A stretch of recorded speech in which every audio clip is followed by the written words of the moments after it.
Zamanun, akan datang satu masa, satu zaman di mana umatku, yaitu umat Nabi Muhammad sallallahu alaihi wasallam, umat Islam, yuhibbuna khamsan, mereka senang pada 5 perkara. Jadi kalau yang namanya senang itu pengen ngelepas susah. Ibarat kita kalau lagi senang punya mobil baru, kita nggak kasih orang tuh, ntar rusak lagi dipegang sama orang. Karena saking senengnya, benar-benar dipegang. Kalau yang namanya senang tuh benar-benar dipegang.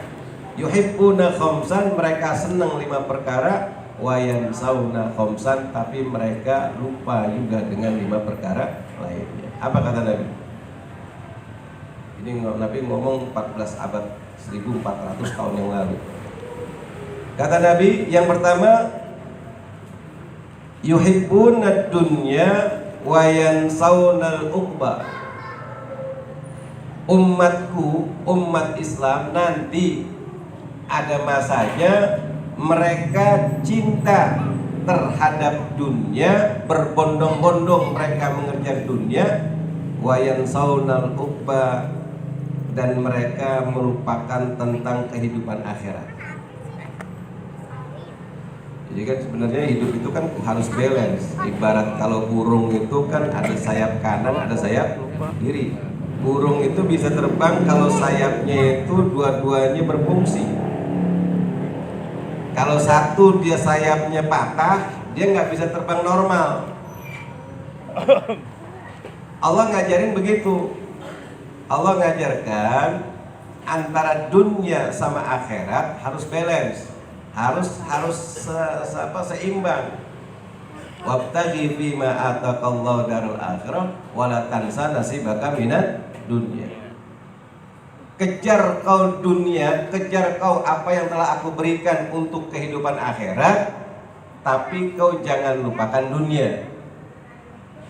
Jangan juga dibalik, kita kejar dunia sampai lupa akhirat. Kadang-kadang kita kejar berangkat pagi, pulang malam, berangkat pagi, pulang malam, ngaji kagak, sholat ditinggal, duit banyak, rumah gedong, harta berlimpah, mati.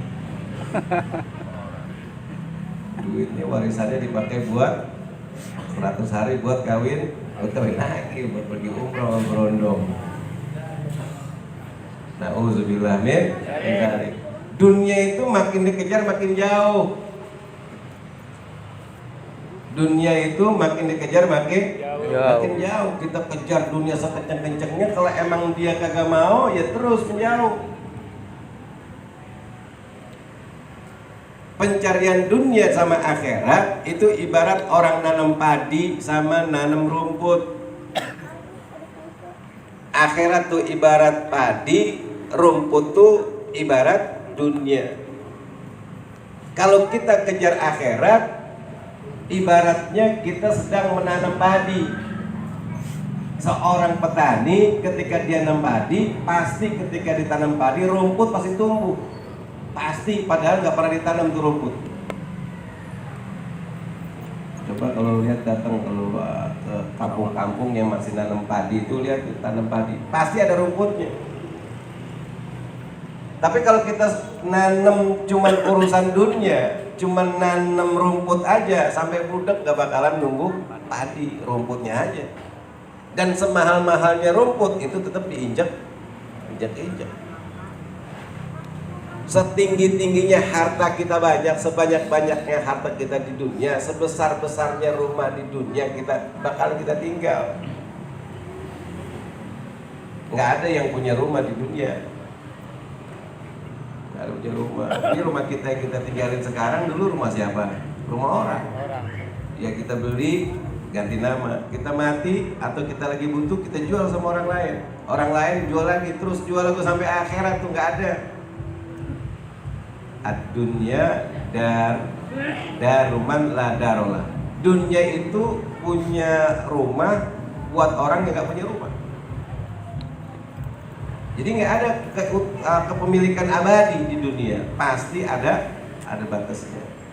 Jabatan, orang jadi camat paling lama berapa tahun. Jadi presiden aja 5 tahun sekali ikut pergantian, mau dipilih lagi apa kagak, ada batasnya. Nah itu. Jadi kata Nabi, yuhibbunad dunya, umatku nanti akan berbondong-bondong di akhir zaman, di satu zaman mereka akan berbondong-bondong nyari dunia, tapi mereka lupa dengan ukhbah, dengan kehidupan akhirat. Ini buat ingetin kita nih. Bukan berarti sehari tiap hari dia wirid aja, enggak. Kalau urusan kita punya kewajiban di dunia, ada namanya kewajiban kasab. Kita punya kewajiban di dunia buat orang yang sudah mukallaf, sudah dewasa, laki-laki, dia punya kewajiban kasab. Kasab itu usaha. Kewajiban kita usaha. Ketentuan kita hidup di dunia itu sudah ada catatannya, sesuai dengan rukun iman kita itu beriman yang terakhir, beriman dengan takdir baik dan buruk. Semua kehidupan kita, mulai kita umur 140 hari ya, 120 hari, 4 bulan 120 itu 20. Nah, 120 hari itu udah dicatat takdir kita, rezekinya, kejadiannya kayak gimana, udah ditentuin. Jadwal rezeki kita udah tentuin. Mau tuh orang sholat kagak sholat, mau puasa kagak puasa, beriman tidak beriman, tetap semua akan diberikan oleh Allah Subhanahu wa Ta'ala. Karena Allah maha kaya. Oh ini orang bajingan, nggak dikasih duitnya, jatahnya tadinya dikasih punya banyak, nggak dikasih sama Allah, enggak, karena Allah maha kaya dan maha sombong. Jangan dibilang dia judi terus, maksiat terus, rezekinya makin banyak. Enggak, emang udah ada jatahnya. Jangan enggak ini punya ada warung gua, nih jangan-jangan nih tangga samping nih, jangan-jangan gua didukunin nih gara-gara dia warung gua nggak laku. Nauzubillah min. Nggak ngaruhnya.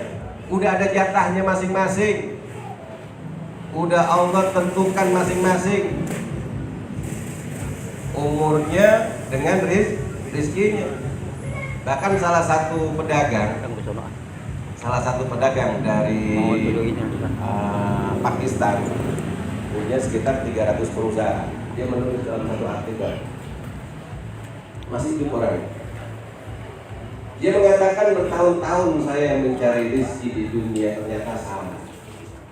Ternyata aku temukan rezeki itu dibagi-bagi pada malam hari di langit. Tolak tulis kofil ardi pak aktoku. Telah aku cari rezeki di dunia, ternyata aku salah. Bahwa jatuhu, ternyata aku temukan rezeki itu maksuman dibagi-bagi layanan pada malam hari. Artinya kalau sekiranya kita ada panitia sembako, kemarin itu lagi COVID, kan lagi dibagi-baginya malamnya. Simpulan. Pas giliran pagi itu habis subuh tuh tinggal distribusi. Nah ketika udah distribusi, ya udah dibagi-bagi. Jatahnya semalam berapa, ya udah dikasih. Ketika ini kurang nih berasnya 5 liter nih, saya harusnya 10 liter. Ente kalau pengen nambah, mintanya malam, ordernya malam. Karena ente kasih orang lain, jatahnya orang lain ente dapat begitu. Jadi rezeki itu ketika malam itu, kalau kita ngomong urusan dunia, malam itu lagi dibagi-bagi. Waktu itulah kita kudu minta sama Allah Subhanahu wa Ta'ala.